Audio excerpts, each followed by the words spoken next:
have now, I think, my favourite panel of the day. I'm probably being a bit biased when I say this, but we're going to be looking at the shifting wealth patterns around the world with a particular focus on Russia. And what I'm really hoping we can do is actually have a little bit more of a candid conversation. It's not going to be controversial because Martin Redmayne's not on stage, but maybe more of a candid conversation about this market and the neighbouring markets. So, once again, I have an all-star panel.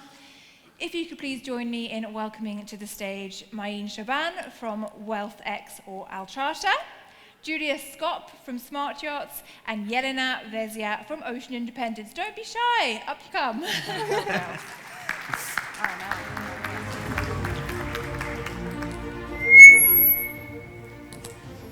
So here we have obviously experts from the brokerage sector who specialise in clients from Russia and beyond, and also someone to help us a little bit with data and give us a real steer for where clients are actually buying, or in the case of not buying. So help yourself to water, guys, if you want.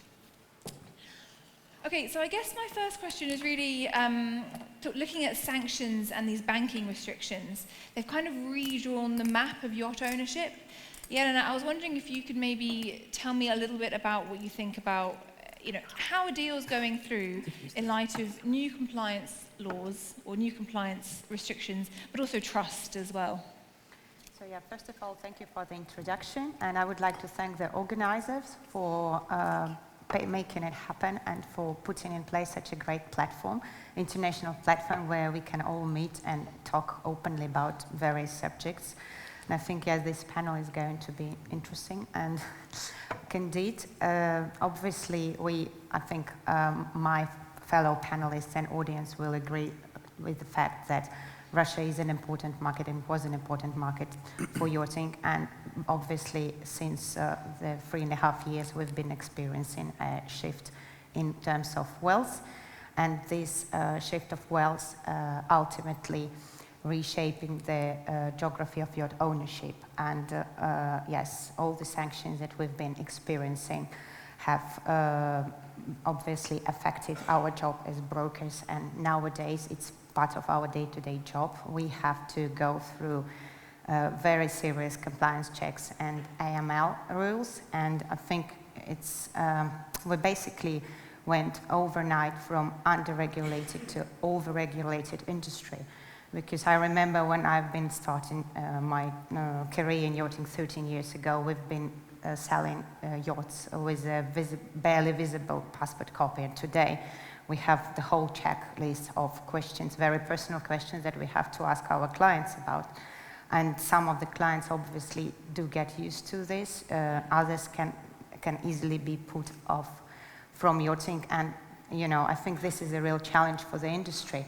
Would we like to put off some of our clients because it's just getting too complicated, and yachting can easily become painful nowadays. And I think we really need to make sure that we still remain a fun industry, and we want to be that emotional factor. We want to make people happy rather than, going into very deep banking questions and resembling more to bankers than brokers. That's interesting. And I just wanted to pick up on something you just said. You said that overnight you went from being under-regulated to over-regulated. Was it really that quick? It was really just the space of like a couple of days? I mean, I'm based in our office in Monaco, and obviously Monaco today is one, I think, of the most difficult jurisdictions in terms of compliance checks. And we have a lot more information that we have to provide on our clients, and I mean, we do feel in Monaco that it's sometimes way too much, and the time we can negotiate a deal sometimes is shorter than the time it takes us to put together the file for KYC and AML and all these abbreviations that are now part of our job. Yeah. Julia, have you been finding that as well, that you're going through much more stern KYC and compliance checks? Yes, surely, but I would not say it happened overnight or in 2022. It is a big trend in the market. Then everything is becoming more and more transparent. So basically, I've started my career in 2006, 2008, and it was back to that time. It was a lot of shell companies, and We even was not aware who is UBO, who is beneficiary owner. We was just given the profiles of the directors, who is the nominees. Then it was not allowed anymore, and we started to reshape slowly but surely. And in 2022, it just accelerated because the government was hunting for the frontmen. So we would need to not only to provide a copy of the passport, proof of residence, and as well source of wealth. And it's getting more and more strict, and it's general trend everywhere. Especially, I do agree with Jelena in Monaco. It's easier, according to what I know, in United States. You're just providing like a copy of the passport and you can go forward. And yes, even now, to provide the first MOA draft when you are selling a yacht, you need to load your client to a legal firm, and KYC procedure might take 4 or 5 days. And in these 4 or 5 days, it was like, if it was incredible deal, someone might steal it from you, which is a very sad story. Yeah, I can only imagine. Yeah, okay. Maeen, maybe you could tell us, do you think that there are certain regions that are absorbing clients that were maybe, the Russian clients, the CIS clients, and if, are they emerging regions? Are they also viable? Are they more than just like a passing trend? Will we see them as more than just safe havens in the future? That's a great question. So we work with wealthy data, with the wealth data, and we have more than 2 million profiles of wealthy individuals. One thing that's very clear to see in the last 5 years, there's a rebalancing of where wealth is positioned, is distributed, and how that's impacting how it plays into lifestyle assets, luxury assets such as yachts. A simple example is if you look at the billionaire wealth tied to Russia 2 years ago or 3 years ago, it's dropped by 5%. That may not seem very big drop, but in Turkey, that same wealth has grown by 46%. Oh, really? Exactly. Wow. So it's a big shift. And this is across the board. This is not just billionaires. This is also applicable to people with 30 million plus, people with 5 million plus. It's not just Turkey. It's also places like the Middle East, some parts of Asia. These neutral markets are in a better position to gain wealth. They also have the advantage of having younger audiences or younger wealthy individuals who are for the first time becoming wealthy. So they are more willing to work on new bespoke work and co-creating stuff. So it's very exciting to see that. Now what's going to happen in the future is hard to predict, but this is what we're seeing in the last 5 years for sure. Yeah, no crystal ball, unfortunately, to see the future. But do you think, if that's trending in those regions, is there any reason to see a slowdown that you can see in the future in those particular regions that you mentioned, Asia, Turkey? There's no reason to see it slowing down, but we're seeing a lot of disrupting factors in the market, in every market. So for example, AI and tech. It's very hard to see who's going to be the net winners and the net losers in that space. The competition is very fierce. And this is not super related to yachts, but it's very connected to wealth creation. And our understanding is yacht ownership gravitates to wealth creation centers.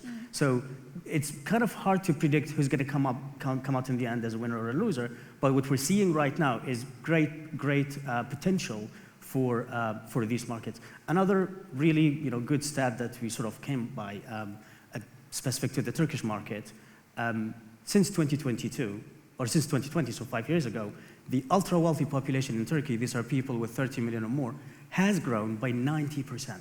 90? That is absolutely crazy. Wow. I think it's the second or the third fastest growing market. It may not have started with a very big population. the population in Turkey, the 30 million plus, was around 2,000 people in 2020. It's over 4,000 today. If it continues this rate, if it continues at this rate, if it grows by another 90% in the next 5 years, and maybe even more, the local market is going to be of a major significance on its own. And we're seeing similar trends in places like the Middle East and places like Asia. That said, again, with disrupting factors like AI, like this kind of technology, wealth creation centers can change overnight. A new technology can quickly shift, and within 5 years, shift the distribution of wealth as we have seen in the past. Yeah, it's an unpredictable situation. So guys, you're in the right place if you had that 90% growth in Turkey alone, just in the ultra country. wealth space. Wow, yeah. That's 30 really, million. That's really something. So there you go. Jelena, maybe you could help me with this one. Do you think that today's yacht buyers are reshaping what it means to kind of have a yacht? Because I feel like in the past it was all about having the largest yacht and having the most luxurious yacht. And I think Claire mentioned in her presentation that one of the most important things now is privacy. So is that something that you're seeing more from your clients, more of a request for discretion? Yes, for sure. I think especially after COVID, we have all seen the significant shift and the change of attitude towards freedom and privacy. So I think ultimately all our clients buying a yacht to have this privacy and to spend time with their family and friends in remote destinations. But today I think we'll be talking about the younger generation. We already started earlier that we are approaching the time when millennials and Generation Z will be increasing in numbers, and for sure this new generation has certain expectations for yachts, and the way they will be owning yachts will be also different from the way the baby boomers and the Generation X are currently using their yachts. And I think we all have to get ready for this, and we are all trying to understand what actually this new generation of clients are willing and how they will be using the boats, because what I think we need to anticipate is their attitude to ownership, because they do not necessarily want to own an asset, they want to access, because this is the generation of clients who have been growing up with Uber and Airbnb, and don't forget that these two industries, they do not own assets. Uber has the biggest taxi park in the world and they don't own a single car. The same is for Airbnb. And the real question is, would this new generation of clients want to use yachts under fractional ownership more than owning an asset? I think so far we are safe because we have the generation of baby boomers who are anchored in the industry, and I think this is a safe harbor for the industry because we know how to deal with these clients, and this is solid ground. But what is next? How are we going to tackle the next generation of yacht owners? This is the real question. Yeah, the question that everyone is asking. Julia, do you think that when you have clients that maybe are Russian speaking or originate from the CIS region, do they have different requests now than they did kind of 5 years ago when they come to buying a yacht? Yes, surely, and I would like to comment it as well. So, surprisingly for me and surprisingly for us, for all the industry, was a shift that previously, older generation of the clients with the traditional businesses, they was kind of comparing which yacht is more shiny, which is longer, which is the best one. And now we do see a couple of deals, and we do see a trend that traditional business clients are going for more discreet product. So something not one of a kind, but semi-custom, looking the same, not too flashy, not to get too much attention. And at the same time, it's very controversial. The clients from the new industries like IT or something, that social media is in the growth now, all these videos of super big yachts are very popular, and the new money, let's say new earned money, are more gravitated to a flashy new product, biggest one, atypically looking, something which you can put recognizable, let's say. Okay. Yeah, so it's two controversial trends. I would say traditional buyers gravitating mostly to semi-custom, same yachts looking, and the new generation for something flashy. Okay, yeah. Interesting. And in Turkey specifically, Julia and Jelena, you've worked a lot, both of you, with shipyards in this country. How do you think that Turkish shipyards and designers and brokers in this region can build on the momentum that exists now and make sure we propel it into the future? I think we have discussed earlier also, the other panelists discussed it a lot this morning. So first of all, I think the country, as a country, you have to start working together and to make sure that there is consistency in terms of quality and there is service and warranty and after sales behind the products. So clients need to feel comfortable when they come and build a yacht here, that there is an after sales. And I think also guys on the first panel mentioned that, you know, Italy now being just too busy with the 54, just at the Benetti 54 project at the moment. So there is lack of professionals, and I think in Turkey you need to make sure that there is a younger generation of professionals who can join the industry and make sure that you have project managers who will be following the build and ultimately delivering a good quality product. And yesterday I actually visited one of the shipyards and we discussed also the topic at length. And I think a good solution could be as a platform that is created. Obviously, this would allow the shipyards to save time. It's a little bit, I mean, it's the same concept that Amels implemented years ago with their semi-custom platforms that are incredibly popular, and this could be the way forward also for Turkish builders to get the platforms ready, and this would save to the client between 8 to 12 months, and obviously allow shorter delivery times. And when the order books are full in Italy, clients will have a possibility to come and hopefully get there and good quality yacht faster and ultimately cheaper. Okay. Julia, do you have any comments on that? Yes, we do have experience in Turkey. There is two big clusters. One is like in the Istanbul area, Tuzla area, and another one in Antalya. We did couple of deliveries in Antalya as for now. I didn't personally experience a delivery in here, but as you probably know, there is some house and superstructures for European shipyards built here in Istanbul area. So we did the delivery for hull and superstructure here and then ship it to Europe to finalize the construction. And also in the matter of shifting of new wealth and what's going on in the market now, I was preparing for this conference and I've checked the statistic, and in 2010, 2012, let's say 20% of orders in Europe was done by like Russian CIS countries, and it's a big number. Now it's getting less and less because of uncertainty of what's going on in Europe and what will be the next steps of European Union towards to like Russian, let's say, Russian connected clients. I wouldn't divide them by nationality. And it seems to be very risky to invest to Europe long-term investments, like when you are building 50-meter yachts is at least 3 years, and to freeze like such big assets for 3 years with uncertain result, people are not willing, and that's why we see from this type of client a lot of interest to the Turkish market.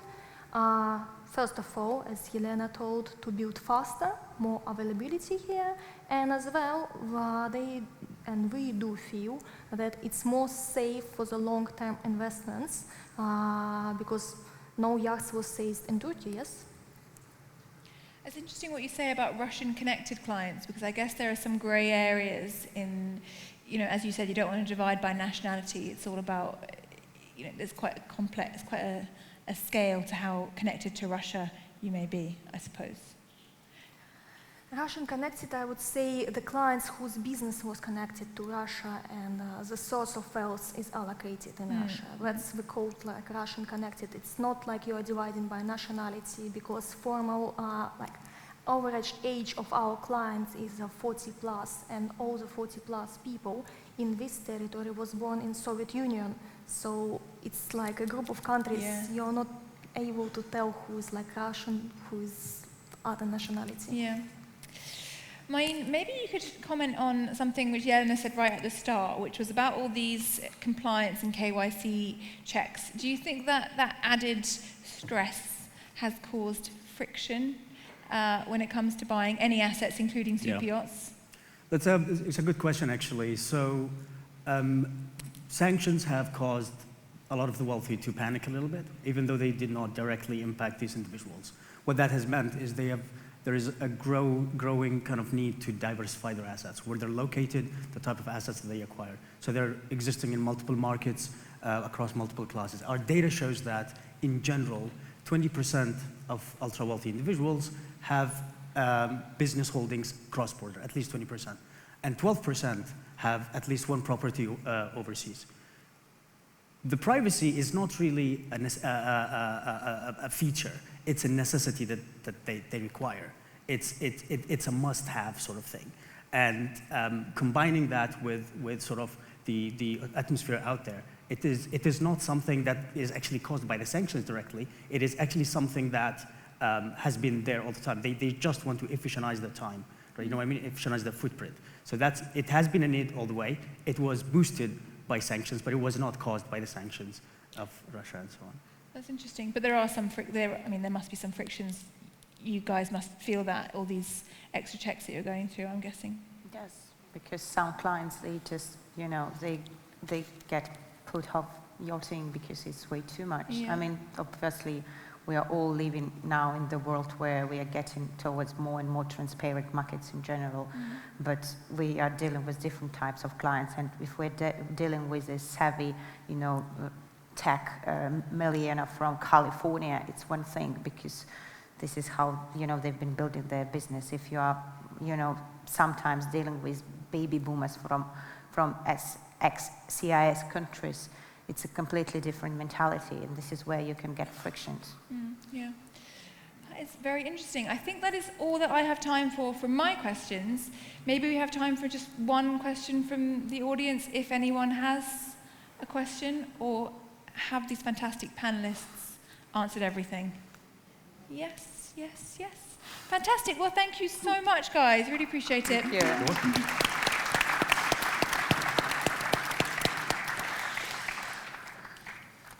I will pass the stage back to Lucy to tell you what's happening next.